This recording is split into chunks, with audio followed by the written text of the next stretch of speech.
अभी हमारी मौजूदगी पोठिया पंचायत में है और कहते हैं देश का सेवा करने वाले जब रिटायर कर जाते हैं तो वो यहाँ पर फिर उनको सरकार के द्वारा एक दूसरा जॉब मिल जाता है, नौकरी मिल जाता है, नहीं तो वो अपना खेती बाड़ी करते हैं। पोठिया पंचायत में एक ऐसे समाज सेवी यहाँ पर आ चुके हैं जिसको कहते हैं सुधीर यादव जी हैं, जो CRPF में देश की सेवा कर रहे थे और सेवानिवृत्त होते ही आज वो समाज के प्रति, बुजुर्गों के प्रति, जो कहते हैं कड़ाके की ठंड है, आज उनकी सेवा में ये 24 घंटा दिन रात जिसे कहते हैं, आज वो कहते हैं कि आज हम गरीबों का मसीहा बनकर उतर पड़े हैं।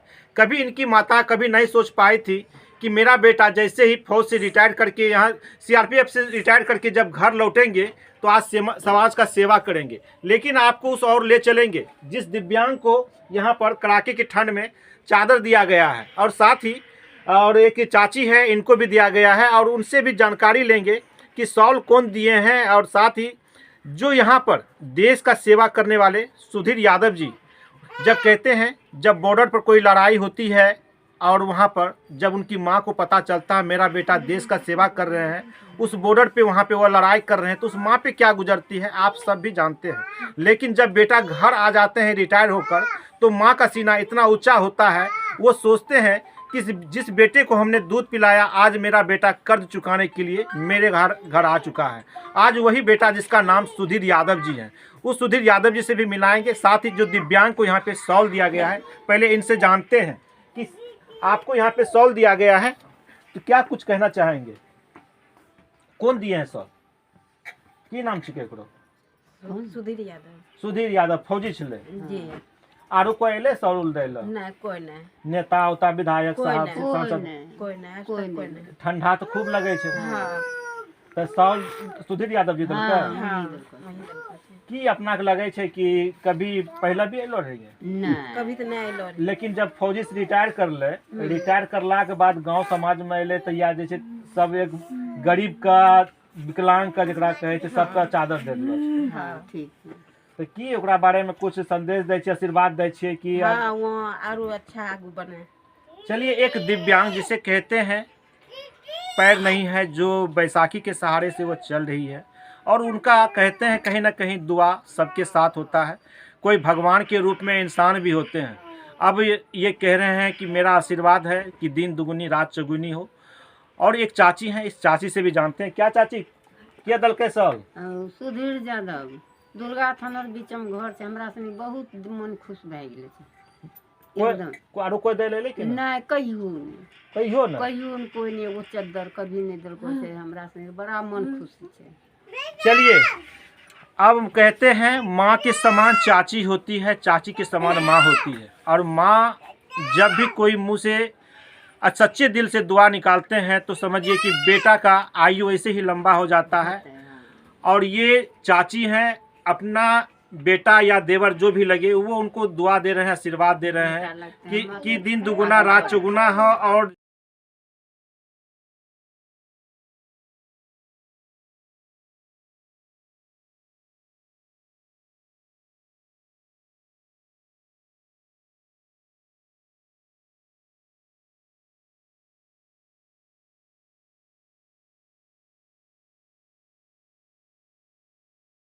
सुधीर यादव फौजी। सुधीर यादव फौजी, हाँ। क्या अभी कोई नेता उता को देना चाहिए? कड़ाके का ठंड है, सरकार को देना चाहिए था, दिए कि नहीं है?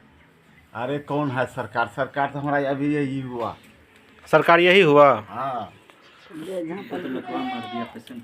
पेशेंट लकवा मार दिया है, हम ऐसे घर पे बैठे हैं, लेकिन फिर भी बेचारा ला कर को सरकार हम इसी का न बुझेंगे। घर घर जाके शॉल बांट रहे हैं, निसहाय को, गरीब को, विकलांग को, दिव्यांग जिसको कहते हैं। क्या आपकी उम्मीद है ऐसी यहाँ पे जग रही है? तो मेरा नाम तो सागर कुमार सुमन उर्फ सुधीर यादव। हम CRPF में 22 साल 6 महीना ड्यूटी किए।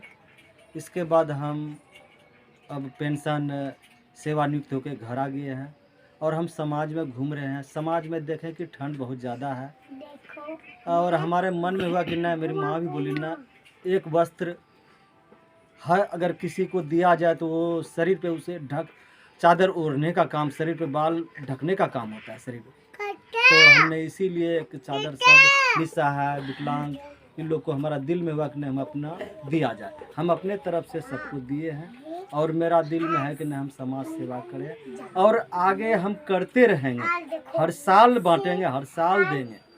लगभग कितना सॉल आप तक में? हमने 150 साल बांटा सब पूरे गांव में घूम घूम के अपने हाथ से।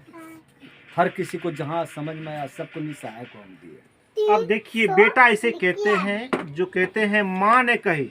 माँ भी इनकी हमारी दादी लगती है और दादी ने अपने पुत्र से कहते हैं सुधीर यादव जी से कि बेटा जब देश का सेवा करके आ ही चुके हो अब समाज की सेवा की ओर चलो। अब वो जो इनकी माँ है वो भी एक बुजुर्ग गरीब को भी वो भी सॉल दे रहे हैं, इसलिए कि वो कोई जमींदार नहीं है, कोई राजा महाराजा नहीं है, कोई अमीर नहीं है। ये भी एक किसान का बेटा है जो यहाँ पर खेती बाड़ी करते थे। खेती बाड़ी करके दादाजी इन्हें पढ़ाए लिखाए और ये अपनी मेहनत से अपना जॉब लिए। जॉब लेने के बाद जब रिटायर करके घर आए हैं तो आज इनकी माँ कही कि जो बेटा तुमको सरकार आधा वेतन देता है उस वेतन को ही लेकर समाज का सेवा करना ही तुम्हारा धर्म है। क्या आप जो अभी देख रहे हैं कि आपकी माता श्री भी सबको अपनी तरफ से दे रहे हैं, क्या उनका मन में ऐसा लगता होगा कि मेरा बेटा का उम्मीद अचानक समाज के प्रति कैसे जग गया? हाँ, मेरा माँ तो शुरू से ही शांत स्वभाव के हैं और कभी किसी का जो भी कोई भी उनके पास आते हैं तो अच्छी बात और कुछ देते ही है। तो हमको उसी प्रकार से मेरी माँ भी बोला बेटा इस बार तुम ठंड में 2 सर पे वस्त्र 2 ढकने के लिए। तो क्या ये कहीं आपको सरकारी फंड तो आपको नहीं, हमने अपना पैसे से अपना पैसे से खरीद के अपना निजी कोर्स जो सैलरी मिला हम उससे खरीद के हम अपना से घूम के सबको। एक चीज़ और जानना चाहेंगे कि जिस तरह से कोई सेवानिवृत्त रिटायर हो जाते हैं तो वो घर लौटते हैं तो कहते हैं आधा पेंशन मिल ही रहा है, तो आप सब में तो ऐसा भी होता है कहीं नौकरी भी लग जाती है? नहीं, हमको नौकरी नहीं करना। नौकरी करना था तो हमने 22 साल 6 महीना कर चुका। नौकरी ही करना है तो हमको वहाँ करना था। 18 साल मेरा नौकरी बचा हुआ था, उसको हम छोड़ के घर आए हैं। ऐसा क्यों? ऐसा मेरा दिल में हो गया कि बस हो गया, हमारे छोड़ने से गरीब का भी तो भला होगा, उसका भी तो एक नौकरी लगेगा। और इस कारण से हम आए कि अब ना हमारे जितना हमारे शरीर जितना हमको चाहिए हमको सरकार उतना दे। कितना साल आप नौकरी किए? 22 साल 6 महीना। 22 साल 6 महीना। अभी और नौकरी आप कर सकते हैं? 18 साल मेरा था, 60 वर्ष का नौकरी है, 18 साल मेरा बाकी था। आप सोच सकते हैं देश की सेवा करने वाले समाज की सेवा की ओर चल पड़े और 18 साल जो इनको और नौकरी करना था वो नौकरी को ये डिजाइन दे के घर चले आए।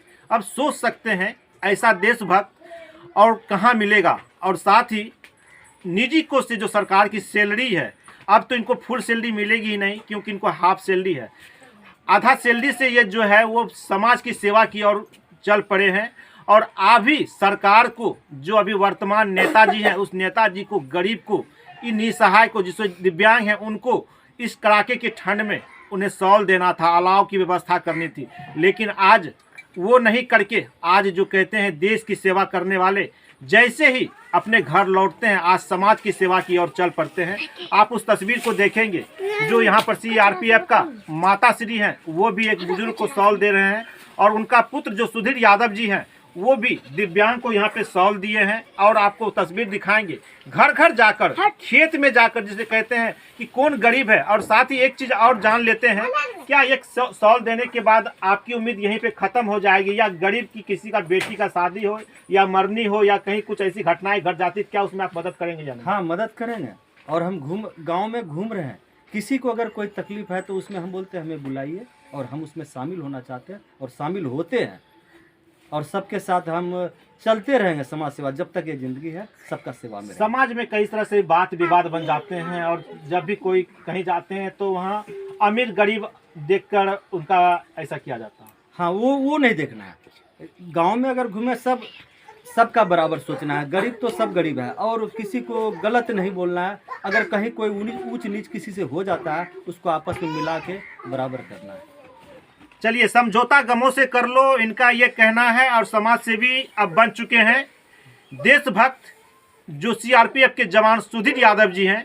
आप इनके लिए क्या कुछ कहते हैं? आप हमारे खबर के लिए बने रहें और जिस तरह से घर घर जाकर सबका सेवा कर रहे हैं उस सेवा करने वाले सुधीर यादव को आप सब भी इस खबर के बारे माध्यम से आप लाइक कमेंट करके जरूर बताएं और ज़्यादा से ज़्यादा शेयर करें जो ऐसे देशभक्त जो समाज की सेवा करने के लिए 18 वर्ष की नौकरी त्याग चुके हैं और आज उस दिव्यांग की देखेंगे बैसाखी पर ये खड़े हैं और इनको शॉल दिए हैं। जो चाची हैं इनका उम्र भी 50 से 55 वर्ष हो चुका होगा, इन्हें भी शॉल देकर कहते हैं आशीर्वाद ले रहे हैं। आप हमारे खबर के लिए बने रहें, आगे देखें।